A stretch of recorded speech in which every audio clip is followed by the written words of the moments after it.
பெண்கள் அதிக நகைகளை அணிந்து சென்றால் பார்ப்பவர்களுக்கு திருடத் தோன்றும் என காமெடி நடிகர் பேசியது செய்தியாளர்களை கடும் அதிர்ச்சிக்கு உள்ளாக்கியிருக்கிறது.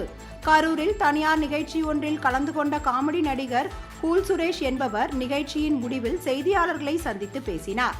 பெண்கள் இரவு நேரத்தில் வெளியே செல்லக்கூடாது என்றும் அதிக நகைகளை அணிந்து செல்வது திருட வேண்டும் என்ற எண்ணத்தை ஏற்படுத்தும் எனவும் அவர் கூறினார்.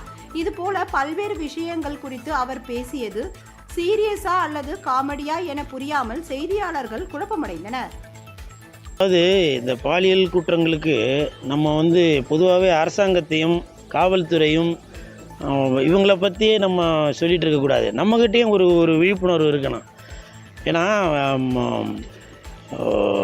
எல்லா இடத்துலையுமே இப்போ நான் இருக்கேன்னாக்க என் பின்னாடியே எப்போ 2 போலீஸ் சுற்றிட்டு இருக்க முடியாது. இப்போ ஒரு தங்கை இப்போ ஒரு காலேஜுக்கு போகிறாங்கனாக்கா அவங்க பின்னாடியே 2 போலீஸ் எல்லாம் சுற்றிட்டு இருக்க முடியாது. ஏன்னா இன்றைக்கி இது தமிழகத்தில் 7-8 கோடி மக்கள் தொகை இருக்குது.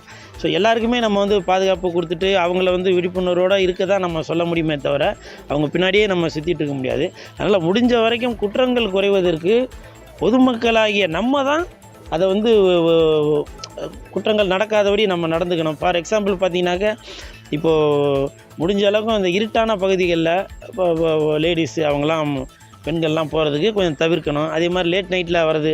ஏன்னா இப்போ நம்ம எதனா ஒன்று சொன்னாக்க அதுக்கு ஒரு எதிர்ப்பு தெரிவிக்கிறதுக்கு ஒருத்தங்க காத்துட்ருப்பாங்க. ஏன் 12 மணிக்கு நாங்கள் வெளில போகக்கூடாதா, எங்களுக்கு அதிகாரம் இல்லையா, எங்களுக்கு அது இல்லையா இது இல்லையா அப்படின்னாங்க. சில குற்றங்கள் தவிர்க்கப்பட வேண்டும் அப்படின்னாக்கா நம்மளே தான் சில விஷயங்கள் அதை தவிர்க்கப்படுறதுக்கான இது பண்ணிக்கணும். இப்போ நம்ம வேணுமே நான் அந்த மண் நான் இந்த மண் அப்படின்னு சொல்லிவிட்டு நீங்கள் நகையெல்லாம் அள்ளி போட்டுட்டு நீங்கள் ரோட்டில் போனீங்கன்னாக்கா சும்மா இருக்கிறவங்க கண்ணே உங்களுக்கு உறுத்தம். திருடணுன்ற நமக்கே ஒரு எடுத்துக்காட்டாக மாதிரி ஆயிடுது இல்லையா. அதனால் திருட்டுத்தனமாக இருந்தாலும் சரி, பாலியல் குற்றங்களாக இருந்தாலும் சரி, அதை தடுப்பதற்கு நம்மளும் ஒரு காரணமாக இருக்குன்னா தயவு செஞ்சு அரசாங்கத்தையோ காவல்துறையோ எப்போவுமே குறை சொல்லிகிட்டு இருக்காதீங்க. காவல்துறை அவங்களுடைய வேலைகளை கரெக்டாக தான் பார்த்துட்டு வராங்க. அதே மாதிரி அரசாங்கமும் அவர்களுடைய வேலையை கரெக்டாக தான் பார்த்துட்ருக்காங்க. தவறு நடக்காமல் இருப்பதற்கு நம்மளும் ஒரு விழிப்புணர்வோடு இருக்கணும் அப்படின்னு சொல்கிறது தான் என்னுடைய கருத்து.